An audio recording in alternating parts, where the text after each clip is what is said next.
Morning, guys. Welcome. All right.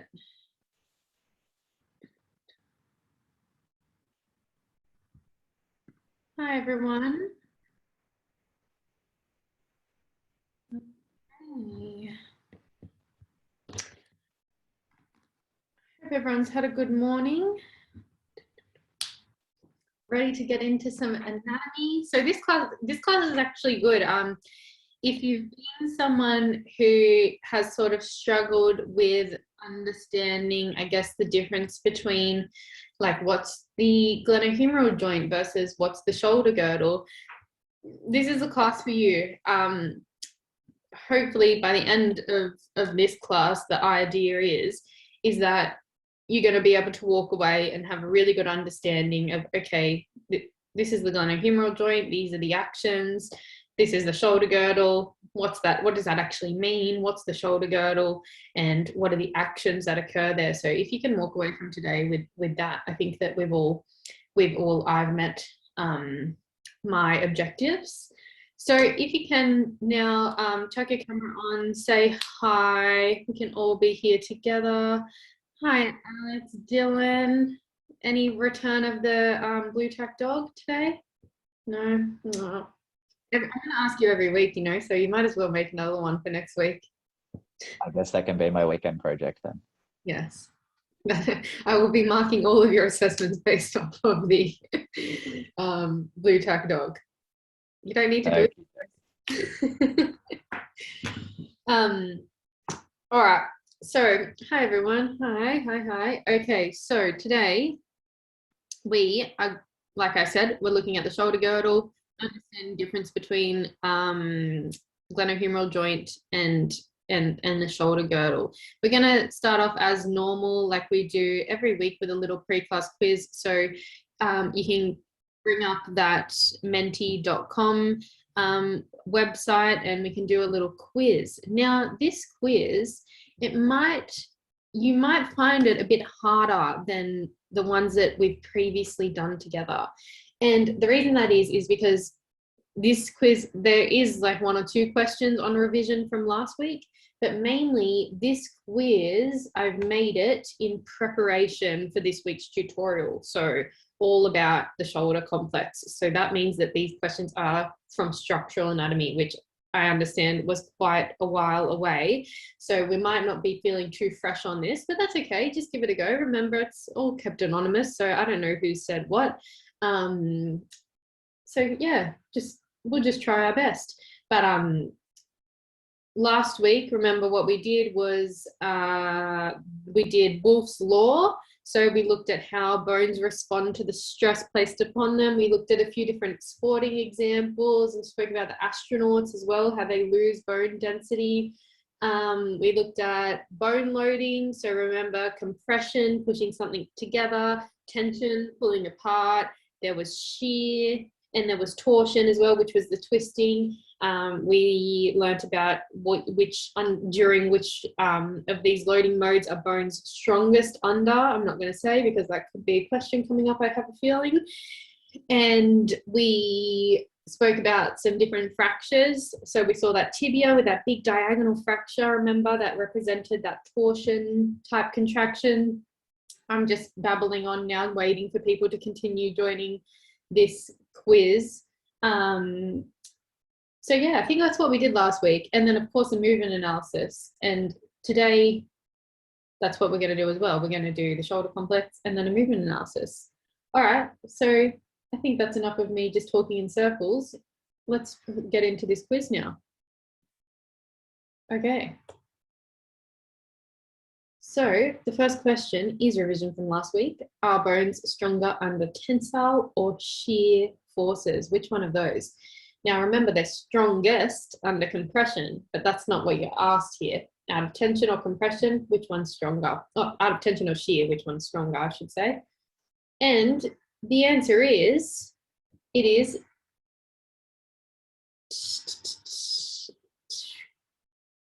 uh-oh, we had the Wheel of Fortune come up and now we can't see. Something went wrong.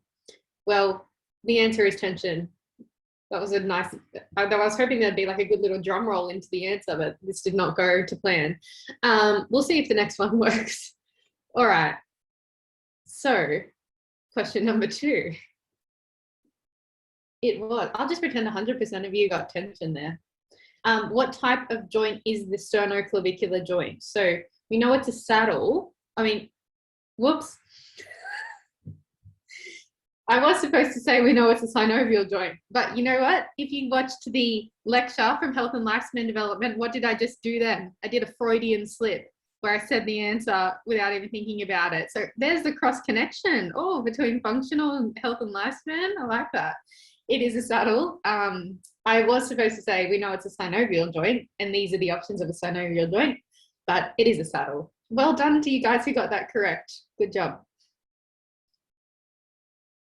And we saw the answers there, so that's promising for the next question. All right. Which muscle is the agonist of internal rotation at the glenohumeral joint? Internal rotation. So here's our, I'm not going to say the answer this time. Here is our rotator cuff muscles, plus the teres major. One of them does internal rotation, and it's the agonist. The answer is, bit of a split. It's the subscapularis. Now, the subscapularis lies on the anterior portion of the scapula. That's important because if it's on the front of the scapula, when it pulls, it's going to bring that shoulder inwards, internal rotation or medial rotation. The ones on the back, the infraspinatus and the teres minor, they're on the posterior side of the scapula. So when they contract, they're going to pull the humerus back through external rotation. And then the the supraspinatus, superior to the spine, this one here actually does abduction. So abduction, taking away from the midline. So that's the action of the supraspinatus. Okay.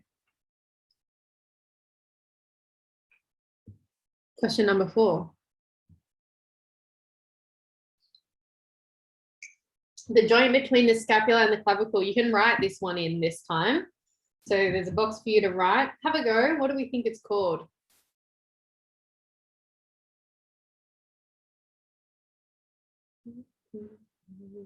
Okay, cool. We've got a couple answers going to come through. That's great.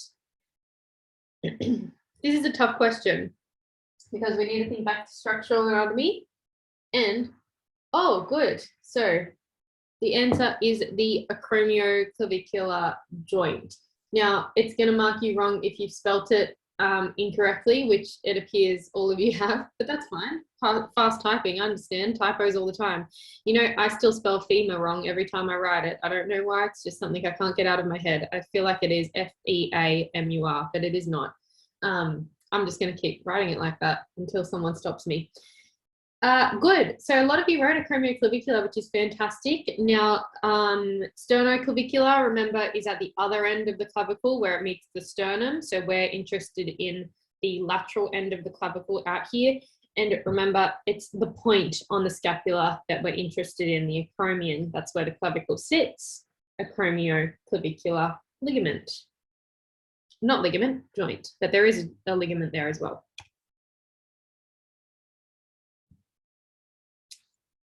All right, second last question.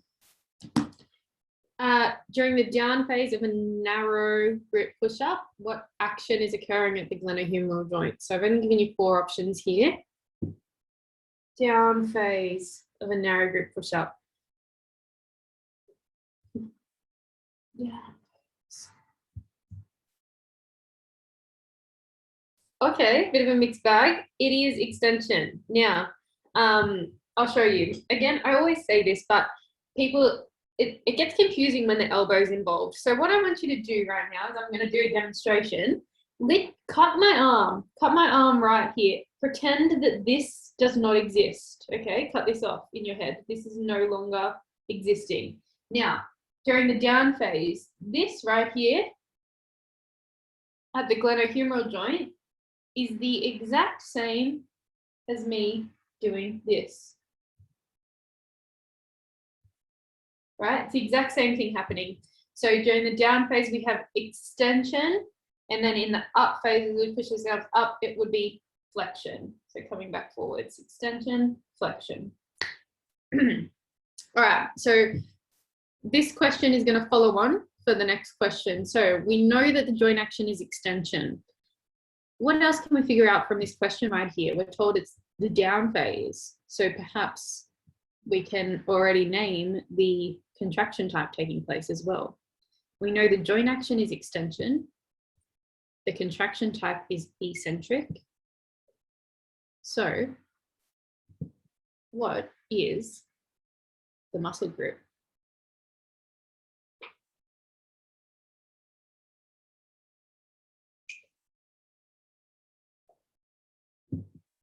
All right, extension, eccentric.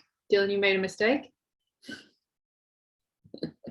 It is the flexors. Good. So you had to do like a mental movement analysis to answer this question. You had to see the table. We knew the joint action was extension. The contraction type was eccentric. That therefore the muscle group is going to be the flexors, the opposite of extension.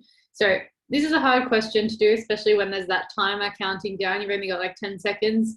So good job to those of you who got it. And I'm sure that the others understand the process. It's just with the time limit, you sort of don't have it's hard to mentally think about that movement analysis and get to the answer there. So give yourself a mark out of 6. Well done. Very good. And today we're doing the shoulder complex. So this class, it is a little bit different to the other classes that we do. So up until this point, I think a lot of the classes that we've done, they've been like quite interactive. We're drawing stuff, we're talking, but this class unfortunately is ends up being more of like a lecture style class. And I know some people like that, other people don't.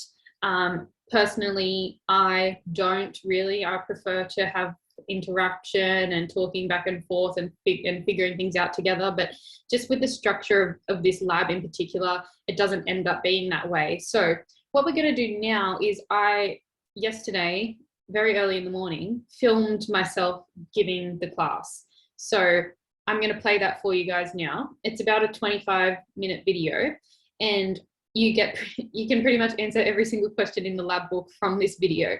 So I'm going to play that for you guys now. If you have any questions throughout, just write a note on the side, or if there's any questions that you're like, wait, she didn't go over that, star the question. I'm going to play the video, sit back, relax. If there's a time when I go over something too quickly, write down like the timestamp, and then at the end of it, you can say, Clem, like, I didn't understand what you're talking about at 14 minutes. Can you go over that again?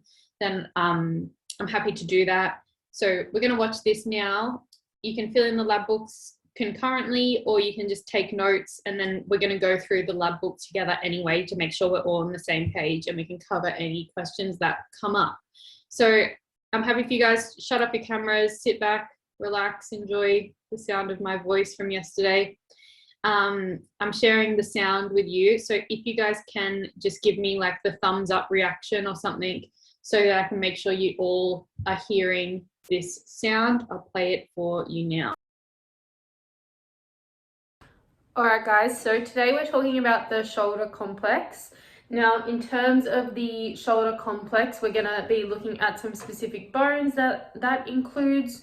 We're going to start by talking about the different joints involved at our shoulder, and then go into some more specifics about muscles and different features of those joints. So first off, our shoulder complex. Of course, it includes our upper limb, mainly the humerus here, which is attaching to our scapula. So we have our humerus, the big bone in our upper arm right here, and that attaches to the scapula. So we have our scapula here. Interesting thing about the scapula is, did you know that this bone is so wafer thin in the body that it's actually translucent in many people? So our very thin scapula, and then we have this landmark right here, which is where the head of the humerus is going to sit, being the glenoid fossa. So the glenoid fossa meets with the head of the humerus. Now another interesting thing about the scapula is that when we look at this model, we see at the back here, the scapula is sort of like drilled into the ribs here, but in actual fact, the scapula and the ribs aren't attached. So if these drills weren't here, the scapula is actually floating in our back. So it's not attached to any bone.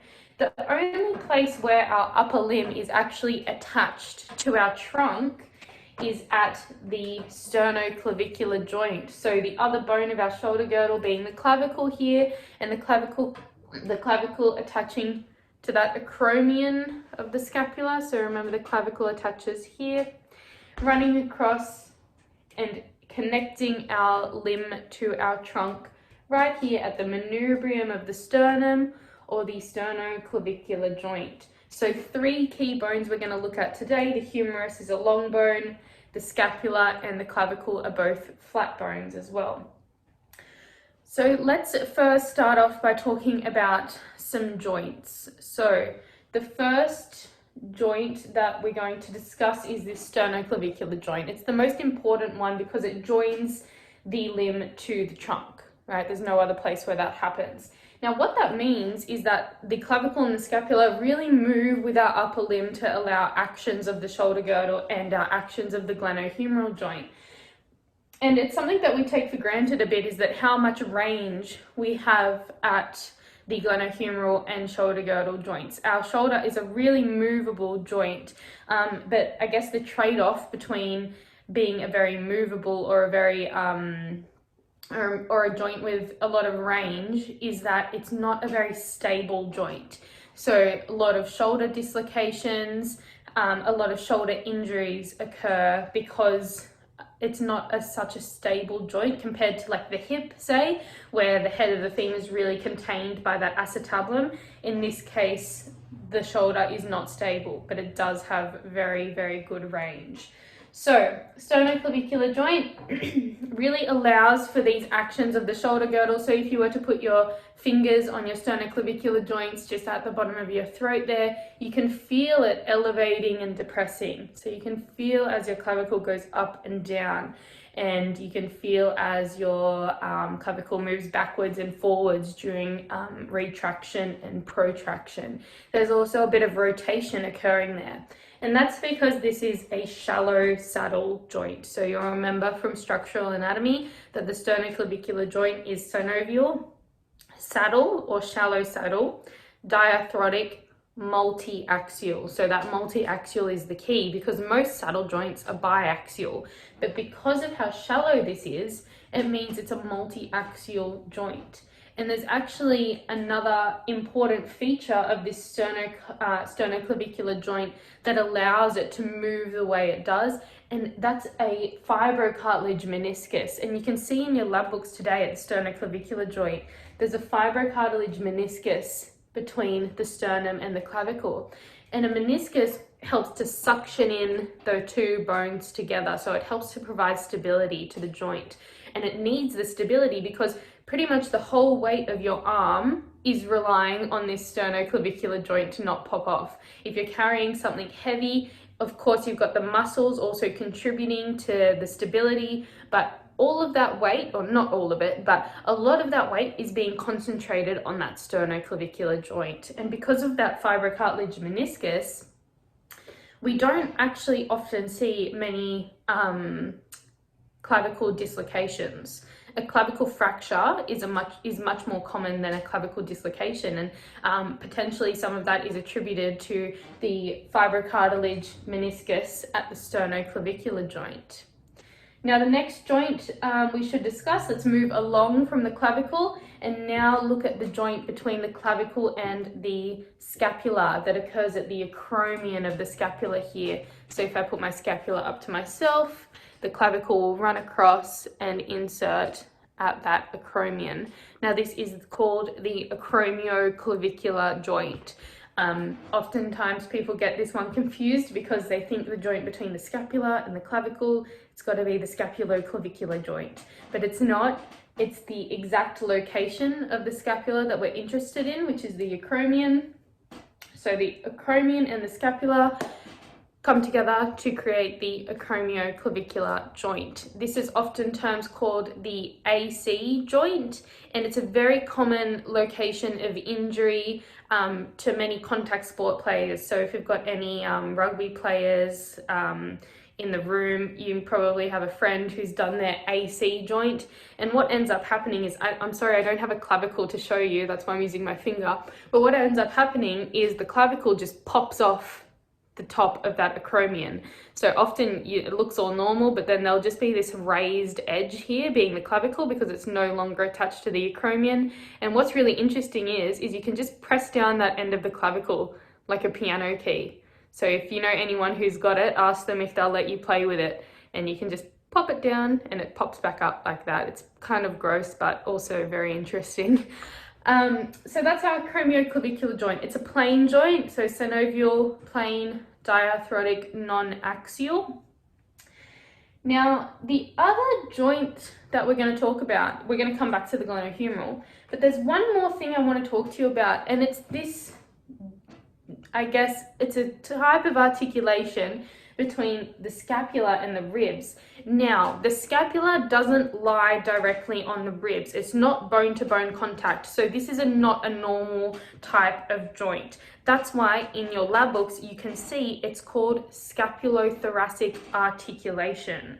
Now, there's actually muscles and fascia, there's connective tissue running down between the scapula and the ribs that prevent bone being on bone. And again, like I said, the scapula is actually just floating in our backs. It's not actually attached to anything apart from the humerus. But because we have this interesting sort of connection between the scapula and the rib cage, we call this the scapulothoracic articulation. Now, up until this point, we've spoken about the glenohumeral joint and the shoulder girdle. Those have been our two areas of interest when it comes to the shoulder complex. Now, what we're learning here is that the shoulder girdle is not actually just one specific thing. The shoulder girdle is actually a combination of the three joints that we've just spoken about. So the shoulder girdle includes the sternoclavicular joint, the acromioclavicular joint, and the scapulothoracic joint. So the sternoclavicular joint and the acromioclavicular joint move together with this scapulothoracic articulation to allow movements of the shoulder girdle. So elevation, depression, protraction, retraction, and then also upward and downward rotation, which looks like this for upward rotation and downward rotation. Now, this is also referred to as medial and lateral rotation. So upward rotation is also known as lateral rotation, and then downward rotation is also known as medial rotation as I come back down. All right, so those are the joints of the shoulder complex, or the shoulder girdle, sorry. So 1, 2, 3, sternoclavicular, acromioclavicular, scapulothoracic articulation. Then we have our glenohumeral joint. So our glenohumeral joint is a very interesting joint. We know it's a synovial joint. We know it's a ball and socket. So synovial, diarthrotic, ball and socket, multi-axial. So there's many movements that occur at the glenohumeral joint. We can flex it, extend it, abduct, adduct, horizontally adduct, horizontally abduct, and then also medial rotation of the humerus and lateral rotation of the humerus as well. And then if we put a few of those together, we get our circumduction too. So lots of different movements at the glenohumeral joint. Now, as I was saying before, the glenohumeral joint is a very mobile joint. If you flex your glenohumeral joint, you can lift your arm right up. If you extend it in hyperextension, you can get a lot of range there, and compared to the hip, there's quite a lot of range at the glenohumeral joint. Now, the problem with that is it's not very good at stability. If you look at where the glenoid fossa is and the size of the glenohumeral, the humerus head, that glenohumeral joint's literally like a golf ball on a tee. So this being the tee and this being the golf ball. There's not much bone-to-bone contact. And that is one of the reasons why we see so many shoulder injuries, see so many shoulder dislocations. Now, there is a feature of the glenohumeral joint that we haven't spoken about up until now that helps to provide a lot of stability at this joint, and it is called the glenoid labrum. Now, the labrum is like a rim of fibrocartilage that surrounds the glenoid fossa. So it's called the glenoid labrum. It's a rim of fibrocartilage surrounding that glenoid fossa, and it helps to suction in the head of the humerus, because otherwise, you know, there's not going to be much joint stability there at all. Now, the glenoid labrum deepens the cavity and sucks in the head of the humerus. The glenoid labrum actually increases the depth of the glenoid cavity by 50%, and it really works as a suction. So it's like sucks it in there, makes it harder to come out. And we've also got one at the hip joint as well, so we'll be talking about that when we get to the hip. So that's the glenoid labrum. It's a very important feature of the glenohumeral joint, helps to provide stability. Now, what I want to talk about next are the major muscles of the glenohumeral joint. So talking specifically about our glenohumeral joint here. Now, when we think about the big muscles of the glenohumeral joint, the first one for me that comes to mind is the deltoid, or the shoulder muscle. Now, unfortunately, I have the muscle arm, or the muscles of the arm here, that I seem to not have taken home the deltoid, unfortunately. So the deltoid, you can imagine, it's here. It's that big muscle that creates that dome shape of the shoulder. The deltoid is a multipennate muscle, so it's got fibers running in all different directions. It's got like little slits of connective tissue throughout it, which means there's fibers at the front running downwards. On the side, there's more fibers, and then even on the back, there's fibers coming down in like a diagonal direction as well. Now, the main action of the deltoid muscle is in abduction of the glenohumeral joint. That's probably its main action, and it's an agonist of abduction at the glenohumeral joint. There's also another muscle which does abduction of the glenohumeral joint, and that's a muscle that lies within our rotator cuff. So before I talk about that, the rotator cuff muscles are very, very important because, like I was saying before, the shoulder complex is only really attached to the axial skeleton at this one point here, being the sternoclavicular joint. Now, if you're carrying a really heavy, thing of groceries, I said there was a lot of load on this sternoclavicular joint. And the one muscle group that really helps with stabilizing the shoulder joint, or the glenohumeral joint, is our rotator cuff. So 4 muscles of the rotator cuff being the subscapularis, right here, the supraspinatus, the infraspinatus, and the teres minor. So these 4 muscles really, along with that glenoid labrum, help to stabilize the glenohumeral joint. And we were talking about abduction, so the deltoid being an agonist of abduction. The other muscle that also does abduction is our supraspinatus, so superior to the spine of the scapula. This muscle here is going to abduct the glenohumeral joint. And that one is actually also an agonist of abduction. An interesting thing about where we see multiple agonists of a joint is that it's not always because they're both agonists no matter what. Actually, in this example at the glenohumeral joint, from 0 to 30 degrees of abduction, so from anatomical position to 30 degrees of abduction, it's actually my supraspinatus that initiates this movement. So from 0 to 30 degrees, the supraspinatus is the main agonist. Then from 30 degrees and above, it's really all in the deltoid. So this is an example of where actually muscles are agonists at different points within a movement, and that's because of their orientation. So from 0 to 30, it's the supraspinatus. Then from 30 and above, it becomes pretty much all deltoid. And what's really interesting is that if you see someone with an injury to their rotator cuff, and an injury specifically to the supraspinatus, is that if you get them to stand with their arms by their side and you say, okay, now can you abduct your arm from here? They won't be able to do it. They'll struggle with the injury to the supraspinatus. But if you take their arm and you place it at greater than 30 degrees of abduction, so you've placed it here for them, and you say, okay, now can you abduct your arm? No problems, right? Because the deltoid has taken over. So they often have trouble initiating that abduction movement when they have an injury to that supraspinatus muscle.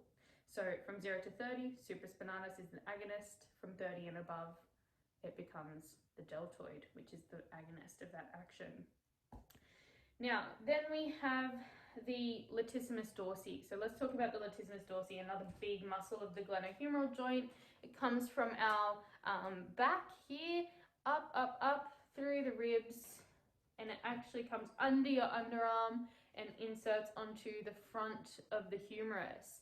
Now, latissimus dorsi, sometimes called the swimmer's muscle. If you go look at pictures of Michael Phelps, he's got these big wings out the side here, so big latissimus dorsi. That's because,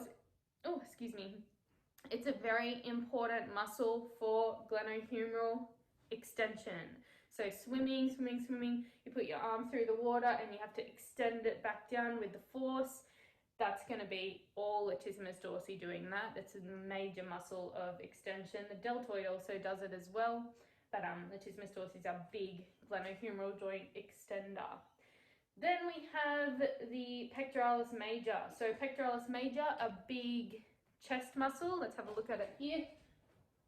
So our big chest muscle being the pectoralis major, again, you can see it's got fibers running in quite a few different directions. So some coming downwards from the clavicle, some coming horizontally from the sternum, and then upwards from the ribs. Now, major inserts into the front of the humerus in the same place as the latissimus dorsi does. And its main action is horizontal adduction. So if you think about those horizontal fibers of the pec major, they're going to contract to bring your arm through horizontally, like so. So horizontal adduction, like if you're going to do this, punching as well, so not the serratus anterior this time, but if we think about punching at the pectoralis major, horizontal adduction is really important. And it also does adduction of the glenohumeral joint. So pectoralis major and latissimus dorsi are both agonists of adduction at the glenohumeral joint. And adduction at the glenohumeral joint is actually the only action that the deltoid does not do. And it makes sense because the deltoid wraps around pretty much the whole glenohumeral joint. So it makes sense that it's got lots of different actions at that joint, but it doesn't do adduction. And the reason that is because to adduct the glenohumeral joint, the muscle is going to have to be on the inside of the joint somewhere. And that's really the only place that the deltoid doesn't go. So the deltoid wraps around the front, the outside, and the back, but it doesn't go on the inside of that joint like the pectoralis major and the latissimus dorsi do. So that's an interesting fact for you. They both are agonists of adduction, pec major and latissimus dorsi. The other thing that pec major does, and also latissimus dorsi, and also a rotator cuff muscle being the subscapularis, is medial rotation. Now, I like to think of medial rotation as, what's it called when you fight someone? You do arm wrestling. So these are the muscles of arm wrestling. So you're going like this, you grab someone's arm and you're going to turn it inwards. That's the medial rotation there. And if you were to arm wrestle with someone right now, you'd probably feel it hurting a bit at the shoulder. That's probably the subscapularis. You'd probably feel your pec major switch on and you got to beat that person. So the pec major is going to be a big helper in medial rotation. Even doing this right now, I can feel my pec major contracting. Latissimus dorsi is going to help with that as well. So those are the three main muscles that do medial rotation. They're big muscles that do medial rotation: the pec, the latissimus dorsi, the subscapularis. Then if we think about the muscles that do lateral rotation, that's our infraspinatus and our teres minor. Really, they're small muscles. So what's going to be stronger, medial rotation or lateral rotation? Medial rotation. medial rotation is much, much, much stronger than lateral rotation. It is actually 3-2. So the ratio between the medial rotators and the lateral rotators is 3-2. So 3 for medial rotation, 2 for lateral rotation. If you look elsewhere, you might find some different numbers for that. But in the textbook, our textbook says 3-2. So that's what we're going to go with, is that the strength ratio between those internal and external or medial and lateral rotators is 3 for the medial, 2 for the lateral. So medial is much stronger than the lateral rotators. All right, so now that's the glenohumeral joint. Let's talk about the shoulder girdle. So shoulder girdle, we said it includes the 3 joints: sternoclavicular joint, acromioclavicular joint, and the scapulothoracic articulation. We spoke about the actions being that elevation, depression, protraction, retraction, and upward and downward rotation. Upward and downward rotation of the shoulder girdle occurs simultaneously with abduction and adduction at the glenohumeral joint, because as we abduct and adduct the glenohumeral joint, look at the acromion here. If I just abduct this humerus, it's going to get blocked. And what happens is the greater tubercle on the humerus actually comes into contact with the acromion. So if the scapula or the shoulder girdle didn't work together with the glenohumeral joint, you wouldn't be able to abduct your arm very far because it would be getting stuck at that acromion. So what happens is that the glenohumeral joint abducts as the scapula upwardly rotates. So it allows for that action there. So they need to work together to allow for these ranges at the glenohumeral joint. So they're good friends, working together always. Now, something interesting I mentioned before about the scapulothoracic joint was that it's not bone on bone here. The scapula does not touch the ribs, and that's because there's muscles and connective tissue running between them. If we think about the muscles that would be running between them, the first one is going to be our subscapularis. See, the subscapularis, it starts on that anterior portion of the scapula, so it runs on in between those 2 muscles. Those 2 bones. There's another muscle that also runs in between the ribs and the scapula, and that is the serratus anterior. So again, I don't have the full model here, but we can see the serratus anterior, the serrated edges. I call this one like the action star muscle. Like if you go and look up like comics of like Wolverine or like the Hulk or Superman, whatever you're into, you'll often see that the serratus anterior is drawn really obviously on the superheroes. So it's a superhero muscle. It's also the boxer's muscle, so it does punching. This muscle, I'll hold this to myself, runs up, up, up under the underarm and to the anterior portion of the scapula. So it's running in between the ribs and the scapula. You've got a good picture of it in your lab book actually. So if you look at that picture, it looks confusing when we first see it. I'm going to explain it with you after you watch this video. Okay, now the next thing that we want to talk about is, I already really mentioned it, how the scapula and the humerus work together during abduction and adduction. This is called the scapulohumeral rhythm. So it's got a specific name on how these 2 bones work together, called the scapulohumeral rhythm. So rhythm between the scapula and the humerus. Now, in terms of abduction and upward rotation, as we abduct the glenohumeral joint, for every 2 degrees of abduction of the glenohumeral joint, there's 1 degree of upward rotation at the scapula. So it's a 2-to-1 ratio. For every 2 degrees that the humerus abducts, the scapula upwardly rotates 1 degree, like so. All right. Clem's going to talk to you about the next few pages to do with the range of motion testing. We're now just going to go over the last station of the lab, being the spinal contributions to shoulder motion. So when we move our glenohumeral joint, we can measure how much range we get at these joints, being with the goniometers that Clem's going to explain next. She better not forget. Then, if you sort of want to trick your body and to get more range, you just get your back involved in it, right? So if I flex my shoulder and I keep a really nice neutral trunk, I can probably get to like maybe 170 degrees of flexion. But if I bend my back now, whoop, see, my shoulder goes much, much further back. So on average, how many degrees can we flex and extend our glenohumeral joint? Well, we'll get those answers from the previous pages, which shows us the general averages of flexion and extension at the glenohumeral joint. And how do movements of the spine affect the function of the glenohumeral joint during adduction and abduction? Well, we just did an example for flexion. Let's talk about adduction and abduction. So as I abduct my arm, I can get to about here before I can feel it sort of pinching at the shoulder. If I want to get to this guy's head, all I need to do is bend my spine and then I can get there. So the trunk moves to allow more movement. And because sometimes at the shoulder girdle, not sometimes but all the time, our range is really limited by some impingements of the different bony landmarks and ligaments at the glenohumeral joint, my trunk can compensate for that.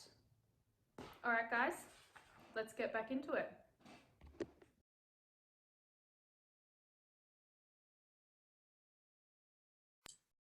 All right, when you can, just come back for me and we'll go through all of that.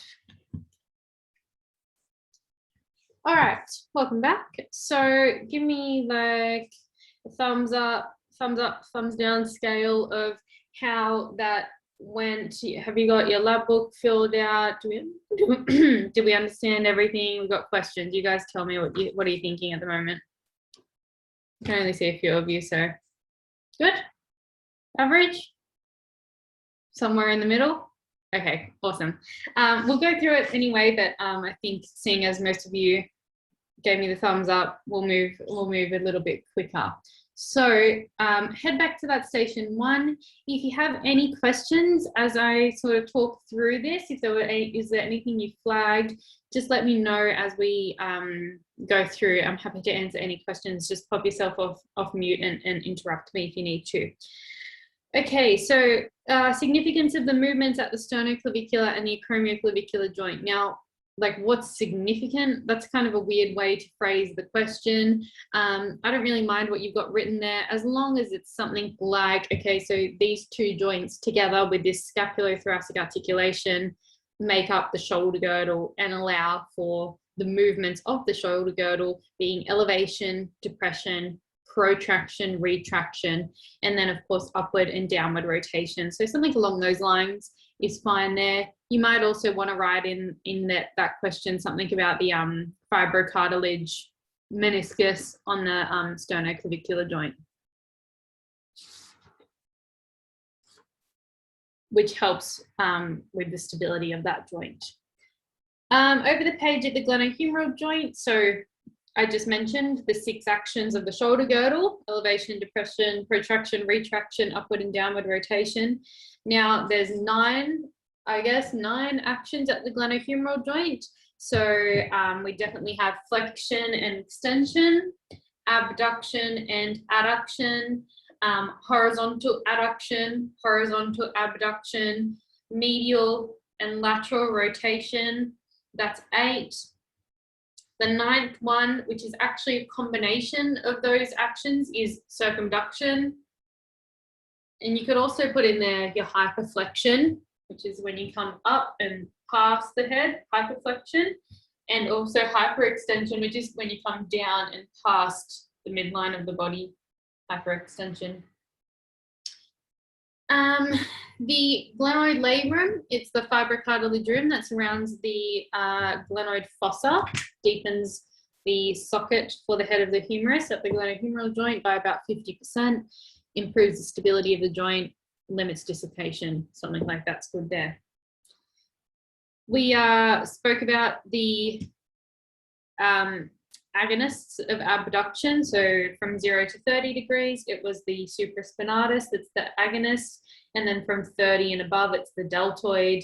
And then we said that in someone with an injured supraspinatus, they have trouble initiating that abduction image. So they can't initiate it. But once they're at 30 degrees, then they're fine.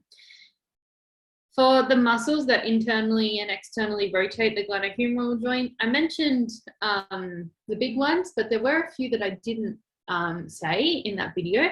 So for internal rotators, the agonist is the subscapularis. Remember, internal rotation, think the arm wrestling. So subscapularis, pectoralis major, latissimus dorsi does it. If latissimus dorsi does it, that means there's another muscle that also does it. They're like twins. Latissimus dorsi has a twin brother. It's teres major. Whenever latissimus dorsi does something, teres major also does it. They always appear together. And then the last one that does internal rotation is the deltoid. Remember, the deltoid does literally every action at the glenohumeral joint except for adduction. So then for external rotation, I gave us the agonists, which are the infraspinatus and the teres minor of the rotator cuff. And there's one synergist. What's it going to be? Deltoid, right? Does everything.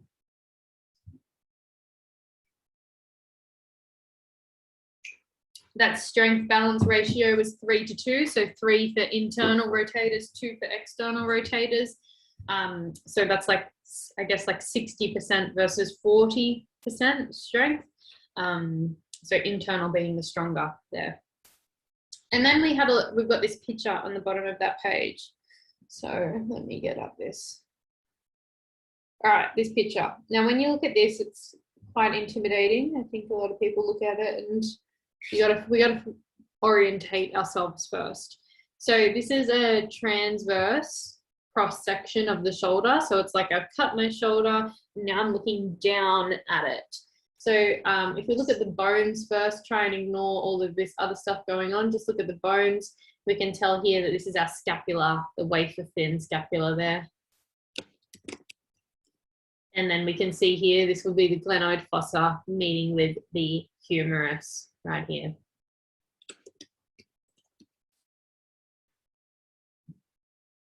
And then this half moon shaped bone right here is going to be our rib.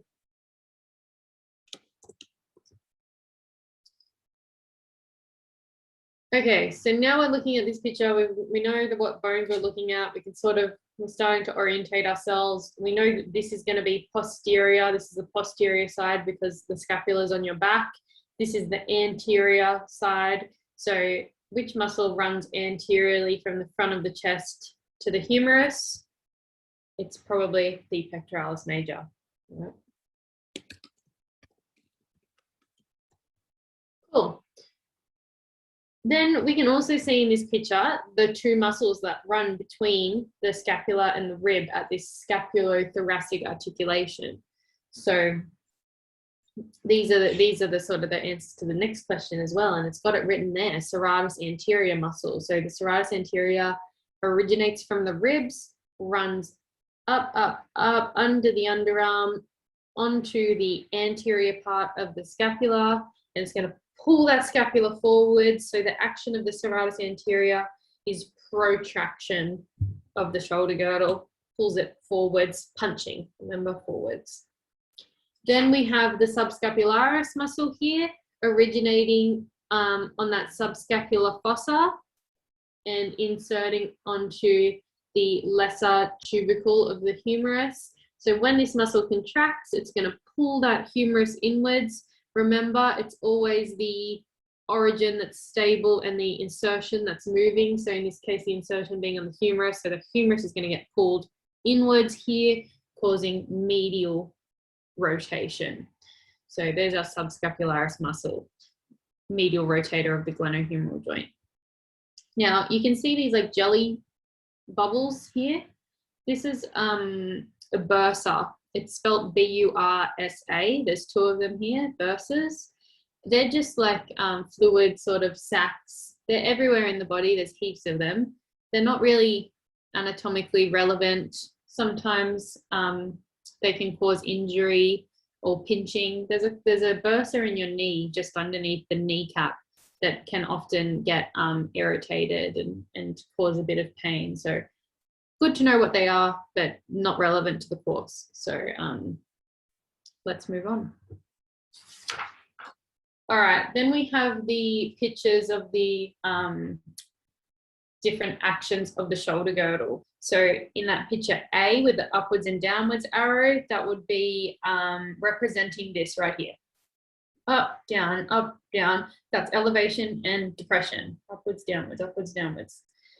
In picture B, you can see it's got a forwards, backwards arrow. So that would look like this: forwards, backwards, protraction, retraction, protraction, retraction.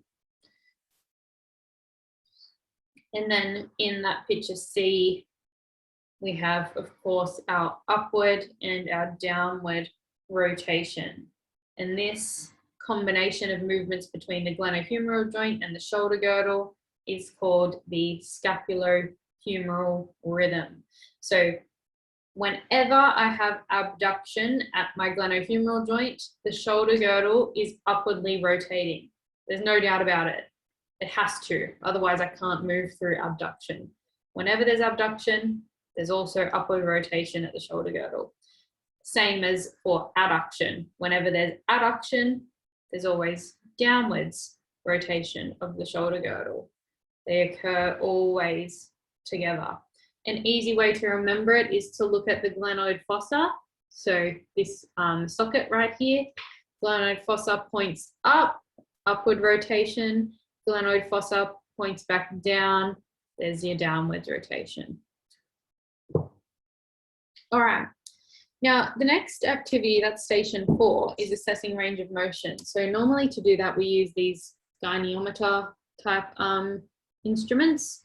This is called a goniometer, but really, in actual fact, I like to call it a glorified protractor. It's pretty much just a huge protractor. That's all it is, measuring angles, right? So I'll let you read this first page on your own, and I'm just going to talk you through the next page and what that would look like in class. So we use these protractors to measure our joint range of motion during different actions. So you can see the examples of the people on the bed there. Basically, you line up the goniometer, you get the axis. Let's look at the shoulder flexion one. So the axis, you'd align that with the person's acromion process. So you'd feel for your friend's acromion process, you'd put the axis where that is.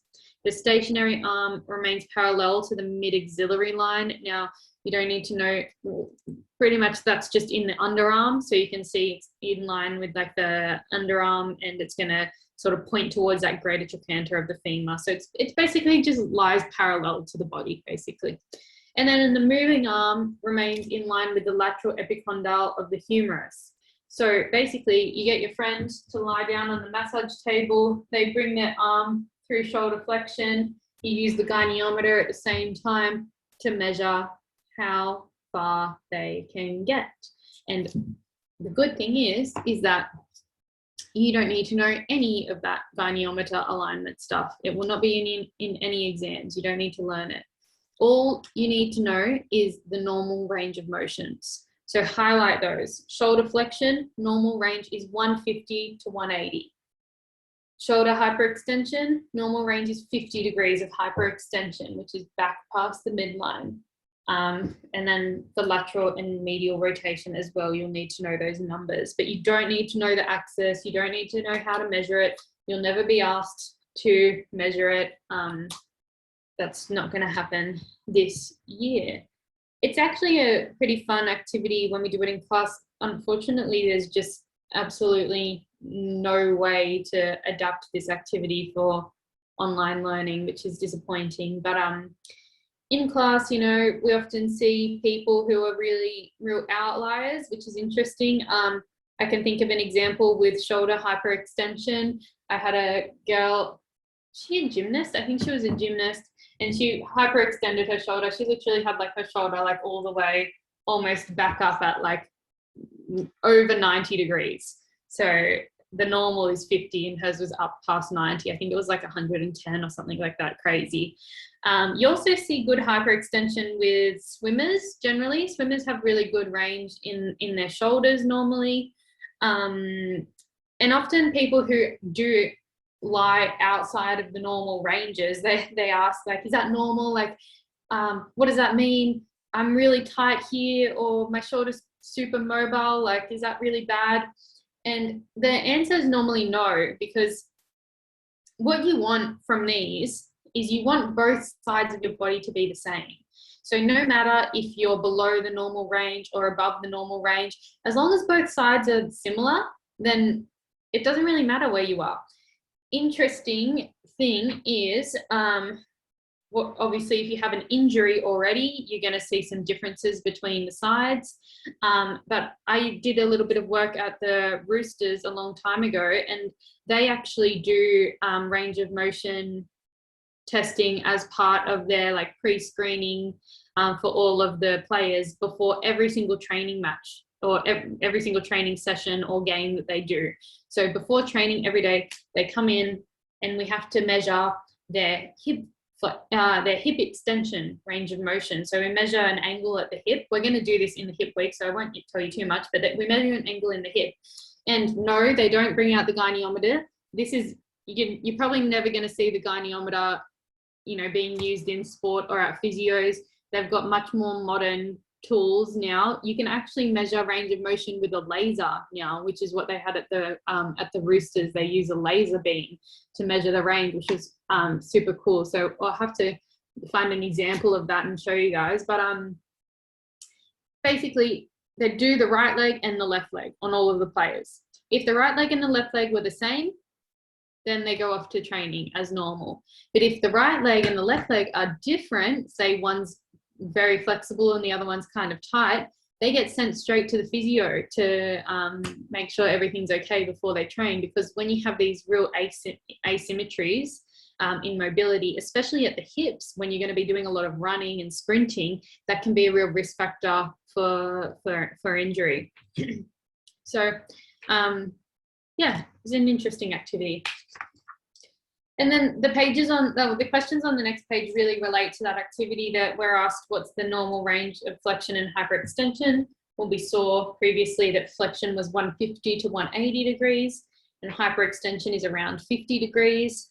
And then the second half of that question is also the same as question number 3 about how the spine or the trunk compensates to allow for more range.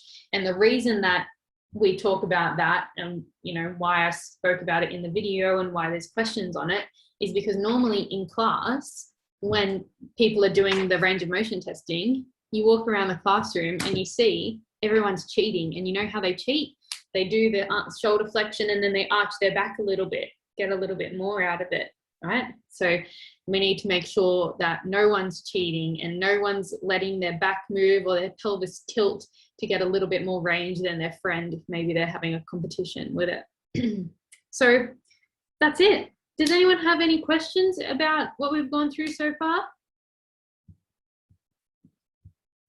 All good? All right. So we're going to move on to the movement analysis now. And you've got 3 movement analysis to do today. And I know last week we did the Padlet, right? The Padlet worked okay, but I think we can do better. It's obviously teaching online, you've got to do a bit of troubleshooting. We've got to figure out what works, what doesn't work. And we're testing out my new idea this week. So I know I said no breakout rooms and I just saw all of your faces drop then, but you're going to go into a breakout room of 1. You're going to go each into your own individual breakout room. From there, you can just work away on your movement analysis. When you're in your own breakout room, you can ring the bell for me to come and visit you. That way I can come and see you individually, give you feedback, you can ask a question, because I know that it is scary to turn yourself off mute and to ask a question in front of all of your peers here. I don't even like talking in front of all of you guys. I feel like, well, that's not good considering that I'm a teacher, but we'll just move past that. No, I understand Zoom is intimidating, but I think this will give us a good way of being able to talk to each other, get to know each other, I guess, individually, and be able to ask for feedback in like a non-scary environment. So I'm going to put you all into your individual breakout rooms. If you're struggling with the movement analysis, ring the bell and I'll come and help you. This is the time now to use that to your advantage. I might not be able to see everyone today, but if I don't see you this week, then next week I'll make sure I get around to you. If you're good at the movement analysis and you finish early, ring the bell as well. I'm happy to make sure you've done everything correctly, and then you can leave if you're done. All right, we're going to do this now, and we'll all, if you don't leave between now and then, we'll come back together maybe around 12:25 and go through and make sure you've all got the right answers. Okay. Here we go. You guys can all go in now, and I'll see you around soon.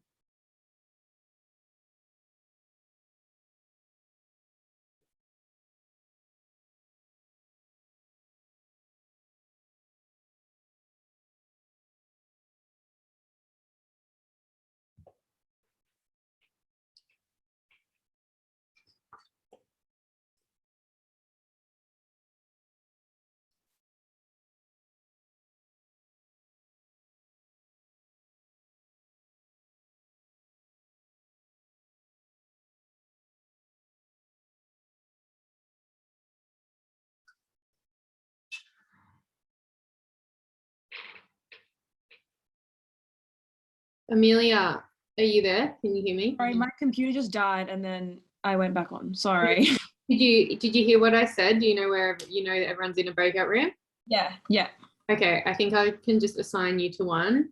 Okay, great. Thank you. Sorry. No, that's all right. I'll just have to check which one like the other you is already in so that I can put you in, like rather than put you in with someone who's a random. Okay. I'll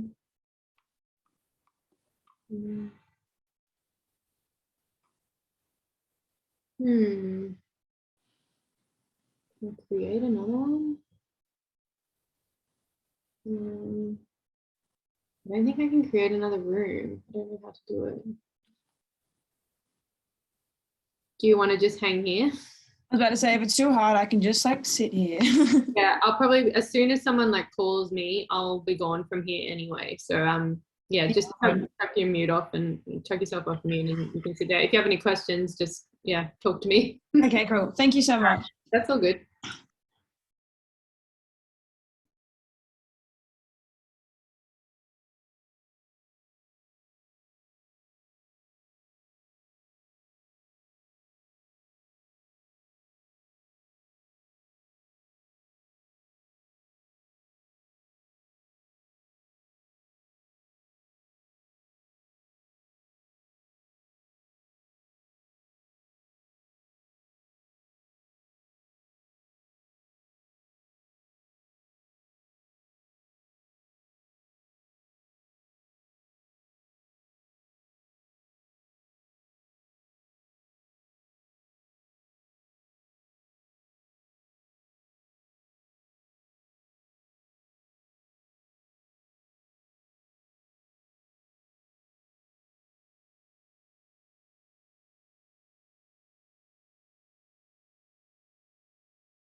You're muted, Clem.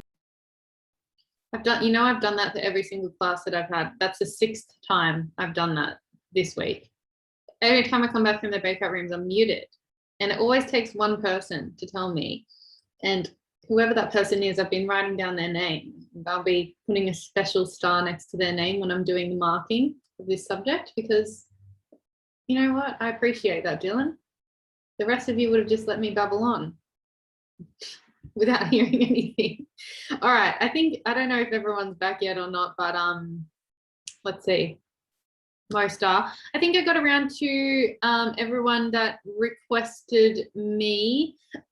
So thanks for doing that. Hopefully that was helpful and we could, have some conversation without having to talk in front of absolutely everyone. Hugo, I think you requested me just when I closed the breakout room. So sorry I didn't get back to you in time, but hopefully by sharing the answers now, I answer any of those questions that you guys wanted to ask. So here we go. Here's the shoulder press. Now, I can't put this stuff up online for you, but on your end, you can take screenshots and I don't know, so feel free to do that. With this one, I think everyone did well. Some people get a bit confused with the actions of the glenohumeral joint. Is it abduction? Is it flexion, extension? The key here is the wide grip. Now, whenever you see wide grip or narrow grip, I think of it as elbows out or elbows in. Did I explain this in the pre-class quiz? Did I tell you this elbows out, elbows in thing? Or is this the first time you're hearing it now? First time? Okay, cool. So wide grip, elbows out. There's our abduction and adduction.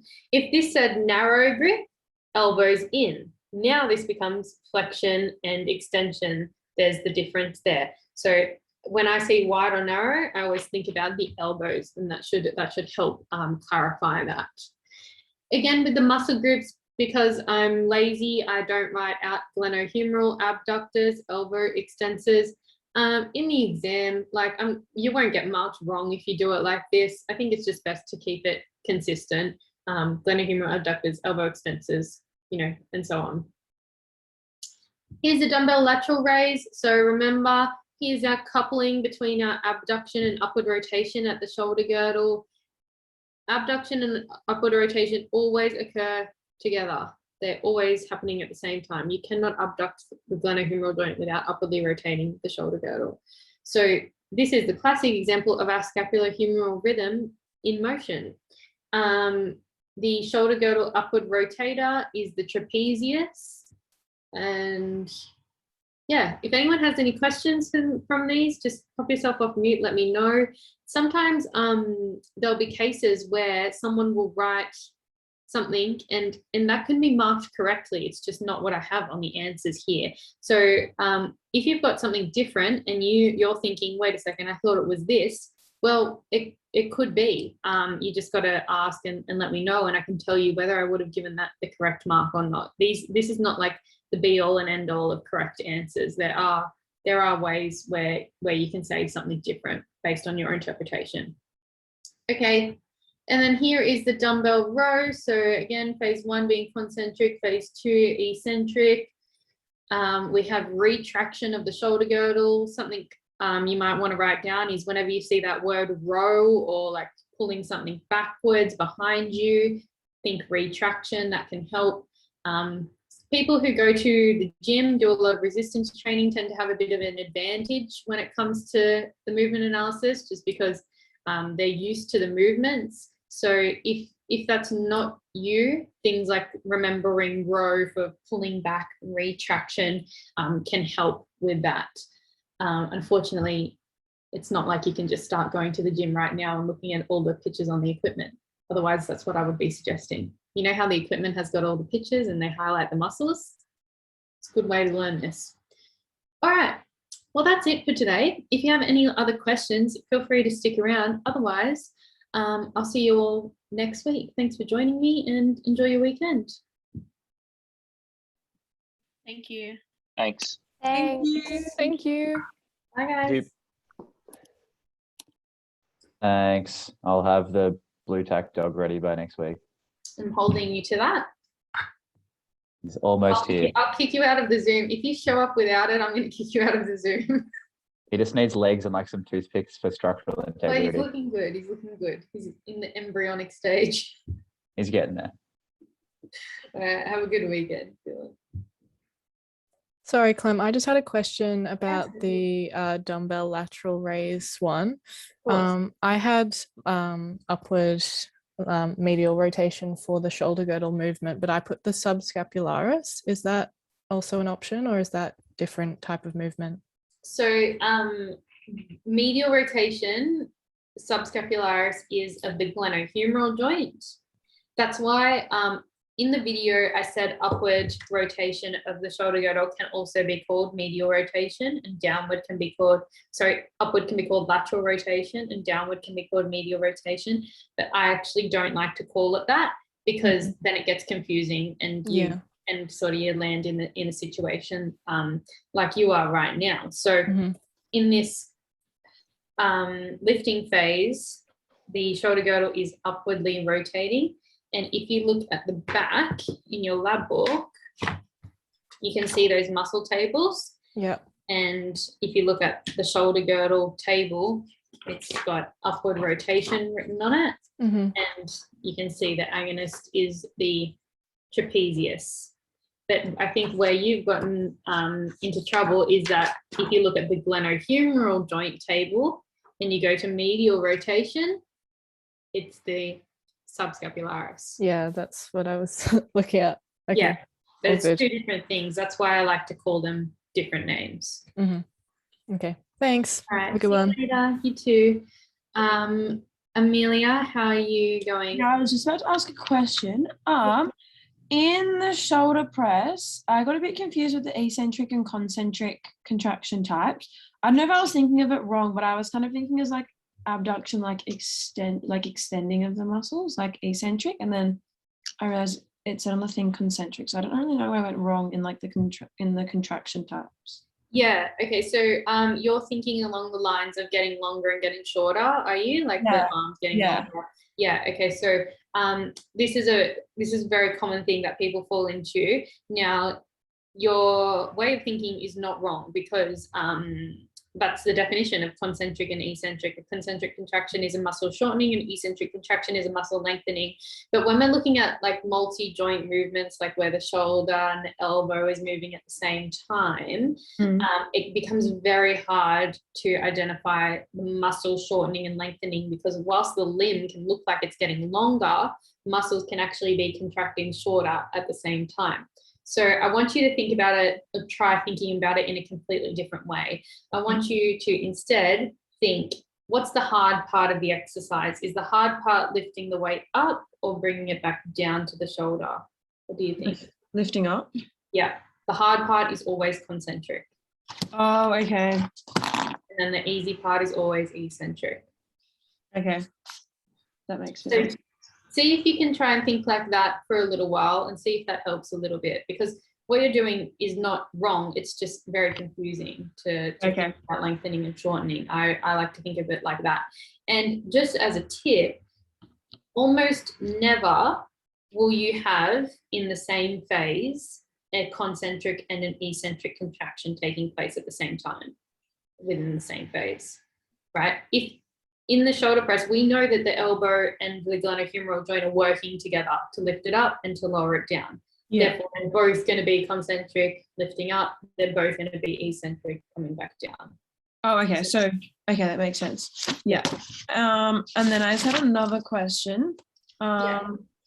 In the, I know it kind of sounds silly, but like, how do you like differentiate between the glenohumeral and the shoulder girdle? Like, yeah, it's not silly at all. It's basically just the actions. Once you know the difference between the actions that occur there, it becomes a lot easier. So these tables can help a bit. You know, there's these muscle action tables in the back of the lab book.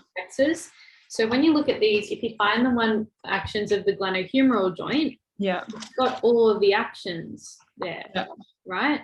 So those are the only actions possible at the glenohumeral joint. So if you're asking the movement analysis glenohumeral joint, you can literally go through this table, movement analysis, and you know, what's it called? Process of elimination, and to figure out which one it is. And then if you look at muscles of the shoulder girdle, the actions are completely different.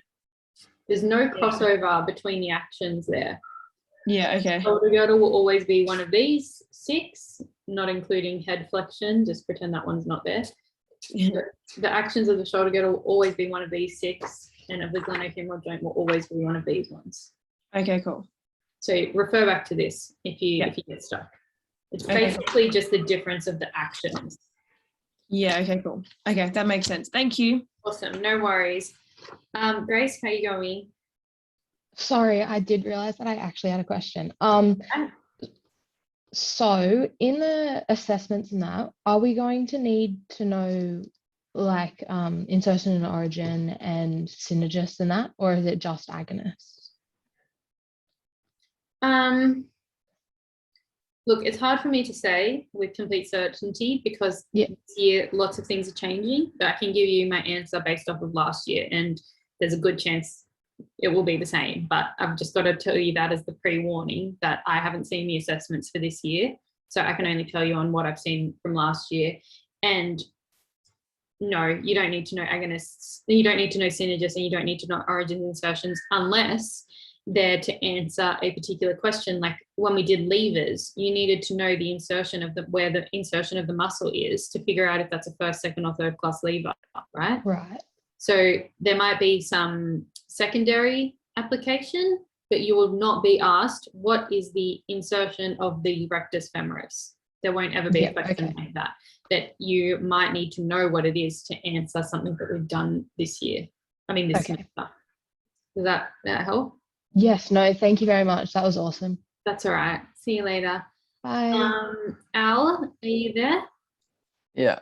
I have a question for dumbbell lateral raise. Yeah. For shoulder girdle, I put in lifting phase. I put in elevation. I'm not too sure why it was upward rotation. So there can be elevation happening there, but upward rotation is the more thanks, Amelia, is the more correct answer. So you cannot abduct your arm without upward rotation of the shoulder girdle. It's just not possible, right? This scapula or the shoulder girdle needs to upwardly rotate to allow me to abduct the glenohumeral joint. So whenever there's abduction of the glenohumeral joint, there has to be upward rotation of the shoulder girdle. Okay. Otherwise it can't happen. That's the scapulohumeral rhythm. Now, if you wrote upward rotation and elevation, I'd give you the right answer. But if you just wrote elevation, because you've missed out that integral upward rotation part, you wouldn't get the correct mark there. Oh, okay, I understand. Thank you. All right, awesome, no worries. And Bo, how'd you end up going with yours? Yeah, not too bad. Just quickly with just identifying like what muscles are the agonists with the shoulder girdles. Is there like a way to know, like a way to learn that, or? Yeah, so it's in obviously the table in the back. Yeah, it's in the tables in the back, and I'm working on a resource right now, which is like study flashcards with the joint action on the front and the agonists and synergists on the back. I can't release them through the uni, so that's why I made that Instagram page. I don't know if you've seen it. Yeah, what is that? Sorry, it's just your name. Yeah, it's just clem.grondu with a full spot in the middle. I'm going to put them on there so that you can download them soon. So that'll be up soon. And awesome. Yeah, that's other than just looking at them in the back. There's really the only other way is to practice. Yeah. Okay. Thank you for that. No worries. I'll see you next time. See you later. Bye. Bye.